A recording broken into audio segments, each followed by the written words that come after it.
Guys, welcome back to my channel Bansal biology. आज का जो वीडियो है इसमें हम देखने वाले हैं साइज एक्सक्लूजन क्रोमैटोग्राफी के बारे में, जिसको जेल फिल्ट्रेशन क्रोमैटोग्राफी भी कहते हैं। साइज एक्सक्लूजन क्रोमैटोग्राफी नाम से ही पता चल रहा है कि साइज के हिसाब से यहाँ पर कुछ तो चीजें चल रही हैं। समझिए मेरे पास यहाँ पर प्रेजेंट है एक मिक्सचर और उस मिक्सचर में मेरे पास बहुत सारे प्रेजेंट है मॉलिक्यूल्स, डिफरेंट डिफरेंट साइज के मेरे पास मॉलिक्यूल्स हैं। कुछ छोटे हैं, कुछ बहुत बड़े हैं, इस तरीके से डिफरेंट डिफरेंट साइज के मॉलिक्यूल्स हैं। अगर इन मॉलिक्यूल्स को मुझे सेपरेट करना है तो उसके लिए मैं यूज करूंगी जेल एक्सक्लूजन क्रोमैटोग्राफी या फिर जेल फिल्ट्रेशन क्रोमैटोग्राफी। तो gel filtration chromatography basically size और शेप के हिसाब से चीजों को सेपरेट करती है। इसके लिए अगर हम यहाँ पर देखें तो हमें यहाँ पर एक कॉलम चाहिए होता है, जिसे कि हम लैब का ब्यूरेट भी यूज कर सकते हैं। उस कॉलम में हम बहुत सारी बीड्स को फिल करेंगे। ये जो बीड्स होती है डेक्स्ट्रिन की बनी हो सकती है, अगारोस की बनी हो सकती है, पॉलीएक्रिलामाइड की बनी होती है। ये जो बीड्स होती है पोरस होती है, यानी कि इनमें कुछ पोर्स प्रेजेंट होते हैं। इस कॉलम में अब हम यहाँ पर क्या करेंगे, हम अपना मिक्सचर पुट करेंगे। जैसे कि अभी मेरे मिक्सचर के पास दो मॉलिक्यूल्स है, एक पर्पल कलर के, एक पिंक कलर के। पर्पल कलर के बड़े मॉलिक्यूल्स है, पिंक कलर के छोटे मॉलिक्यूल्स है। अब यहाँ पर एक बार जब मैंने अपना मिक्सचर पुट कर दिया, उसके बाद मैं इसके ऊपर सॉल्वेंट पुट करूंगी, सॉल्वेंट रखूंगी। सॉल्वेंट क्यों हमने यहाँ पे रखा है, ताकि सॉल्वेंट जो है मेरे मिक्सचर को नीचे लेकर जाएगा, उसको पुश पुश करेगा। तो सॉल्वेंट यहाँ पे धीरे धीरे धीरे करके नीचे जाएगा और उसी के साथ साथ मिक्सचर को भी नीचे लेकर जाएगा।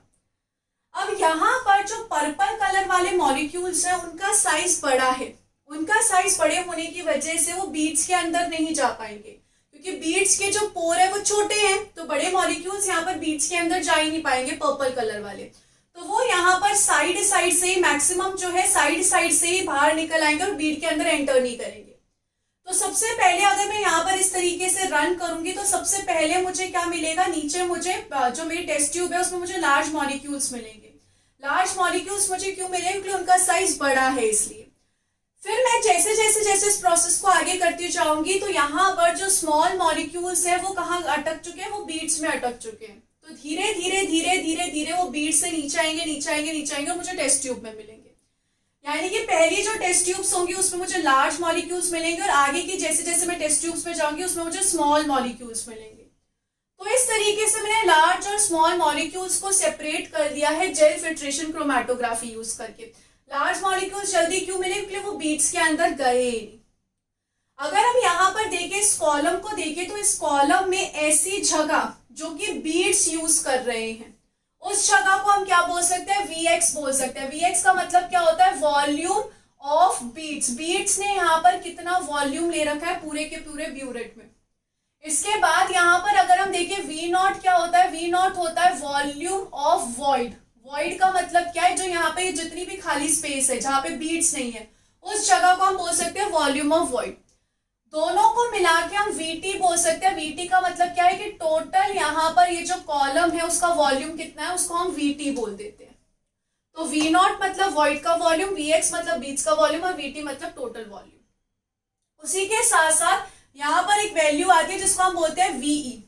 VE का मतलब है कि मुझे कितना सॉल्वेंट लगा एक मॉलिक्यूल को बाहर निकालने के लिए। अगर मैं इस मॉलिक्यूल को क्या समझ रही हूँ, इस मॉलिक्यूल को मैं बोल देती हूँ सॉल्यूट। तो एक सॉल्यूट को मुझे बाहर निकालने के लिए कितना सॉल्वेंट लगा, कि ऊपर से सॉल्वेंट आए जा रहा है, इसको धक्का मारे जा रहा है और नीचे जाए जा रहा है। तो यहाँ पर VE हमें क्या बताता है, VE हमें बताता है amount of solvent required to elute solute. Solute को निकालने के लिए आपको कितना सॉल्वेंट लगा, एल्यूट मतलब निकालने के लिए आपको कितना सॉल्वेंट लगा, उसको हम VE कहते हैं। अब अगर हम यहाँ पर एक चीज ध्यान से देखें, समझो मेरे पास मिक्सचर एक ही है लेकिन मैंने डिफरेंट टाइप के कॉलम्स को रन किया। कोई कॉलम बड़ा है, कोई कॉलम छोटा है, कोई कॉलम मोटा है, कोई कॉलम पतला है। तो उन सब में तो मुझे यहाँ पर VE की वैल्यू अलग अलग मिलेगी। किसी में मुझे ज्यादा सॉल्वेंट मिलेगा, किसी में मुझे कम सॉल्वेंट लगेगा। तो मैं इसके लिए यहाँ पर एक स्टैंडर्ड वैल्यू रख लेती हूँ जिसको बोलते हैं VE अपॉन V0। VE मतलब amount of solvent required to elute solute and V0 is volume of void. तो ये मुझे यहाँ पर क्या दे देगा, ये मुझे यहाँ पर एक फिक्स्ड वैल्यू दे देगा, ये मुझे रिलेटिव एल्यूशन वॉल्यूम दे देगा। कहने का मतलब क्या है, ऐसा वॉल्यूम जो कि इंडिपेंडेंट है साइज का, उसमें ब्यूरेट कैसा भी हो, मोटा हो पतला हो कैसा भी हो, मुझे फर्क नहीं पड़ता, मुझे रिलेटिव इल्यूशन वॉल्यूम मिल जाएगा कि कितना सॉल्वेंट मुझे यहाँ पर लगेगा एक स्पेसिफिक सॉल्यूट को निकालने के लिए। उसी के साथ साथ अगर हम यहाँ पर देखें, हमारे पास एक बीड है, बीड में यहाँ पर प्रेजेंट है पोर्स, इस तरीके से यहाँ पे पोर्स प्रेजेंट है। तो यहाँ पर हो सकता है कि इतना बड़ा मॉलिक्यूल यहाँ पे जा सके, और अगर मैंने इससे थोड़ा सा बड़ा मॉलिक्यूल बना दिया तो वो यहाँ से पास नहीं हो पाएगा। तो इसको हम क्या बोलते हैं, इसको हम बोलते हैं एक्सक्लूजन लिमिट। एक्सक्लूजन लिमिट हमें यहाँ पर ये बताती है कि स्मॉलेस्ट मॉलिक्यूल जो कि पास नहीं हो पा रहा है स्पोर से, उसको हम बोलते हैं exclusion limit of the Beed, कि ऐसा मॉलिक्यूल, स्मॉलेस्ट मॉलिक्यूल जो कि इस बीड के अंदर पास नहीं हो पाएगा, उसको हम बोलते हैं एक्सक्लूजन लिमिट। अब यहाँ पर अगर मैंने समझो बोला कि एक बीड है, बीड के अंदर यहाँ पर बहुत सारे मॉलिक्यूल्स एंटर हो गए, यानी कि बड़े साइज के मॉलिक्यूल्स एंटर हो गए, उससे थोड़े से छोटे साइज के मॉलिक्यूल्स एंटर हो गए, उससे भी थोड़े से छोटे मॉलिक्यूल्स एंटर हो गए। तो यहाँ पर सबसे पहले बाहर कौन निकलेगा? अगर बीड में 3 साइज के मॉलिक्यूल्स आ गए तो बीड से सबसे पहले नीचे कौन जाएगा? तो यहाँ पर अगर हम देखें, जो लार्जेस्ट मॉलिक्यूल होगा वो बीड से सबसे पहले एल्यूट होगा, ये क्या होगा? एल्यूट फर्स्ट होगा। और जो स्मॉलेस्ट मॉलिक्यूल होगा वो एल्यूट लास्ट होगा, ये सबसे लास्ट में निकलेगा कॉलम से। सेम जैसे अगर कोई मॉलिक्यूल अंदर गया ही नहीं तो लार्जेस्ट वाला सबसे पहले निकल रहा है, सेम अगर बीड के अंदर कोई मॉलिक्यूल चला भी गया, 3-4 मॉलिक्यूल चले भी गए, तो जो सबसे लार्जेस्ट होगा सबसे पहले निकलेगा, और जो स्मॉलेस्ट होगा वो एल्यूट करेगा लास्ट में, जो स्मॉलेस्ट होगा वो एल्यूट करेगा लास्ट में। तो इस तरीके से हम यहाँ पे सेपरेट कर सकते हैं साइज के बेसिस पे। शेप में अगर हम यहाँ पे देखें तो शेप में 2 शेप्स आती हैं, एक होती है फाइब्रस शेप और एक होती है ग्लोब्यूलर शेप।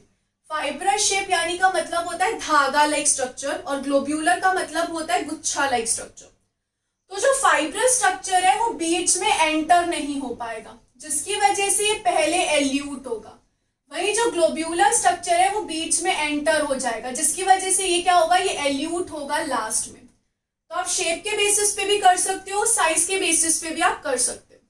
इसके अलावा हम ये जो जेल फिल्ट्रेशन क्रोमैटोग्राफी है, इसको यूज कर सकते हैं किसी मॉलिक्यूल का मास फाइंड आउट करने के लिए। यहाँ पर आप देख सकते हैं एक्स एक्सिस पे हमने लॉगरिथम ऑफ मॉलिक्यूलर मास लिया है और वाई एक्सिस पे हमने रिलेटिव इल्यूशन वॉल्यूम लिया है। तो यहाँ पर ये जो है स्टैंडर्ड ग्राफ है। अब इस स्टैंडर्ड ग्राफ में हमारी जो भी वैल्यू आएगी, रिलेटिव इल्यूशन वॉल्यूम जो भी आएगा, हम उस ग्राफ पे प्लॉट करके मॉलिक्यूलर मास फाइंड आउट कर सकते हैं किसी भी एक मॉलिक्यूल का। बस इसके लिए ये जरूरी है कि जो मास, जो शेप होगा उस प्रोटीन का या फिर उस मॉलिक्यूल का, वो सेम होना चाहिए इस ग्राफ के जैसे।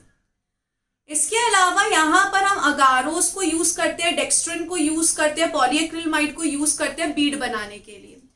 तो यहाँ पर सेफरडेक्स होता है ब्रांड जो डेक्स्ट्रिन से बनाता है। उसके अलावा यहाँ पर बायोजेल होता है जो पॉलीएक्रिलमाइड से बनाता है, सेफरोस होता है जो अगारोस से बनाता है।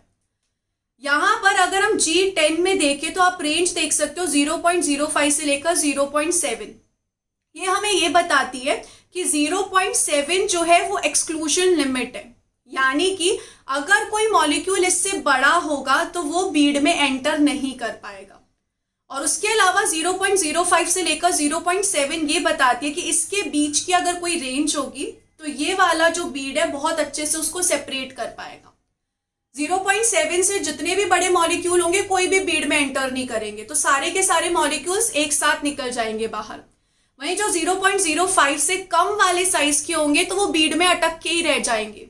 वहीं जो यहाँ पर इनके बीच की रेंज होगी, ऐसे वाले जो मॉलिक्यूल्स होंगे वो बीड में जाएंगे।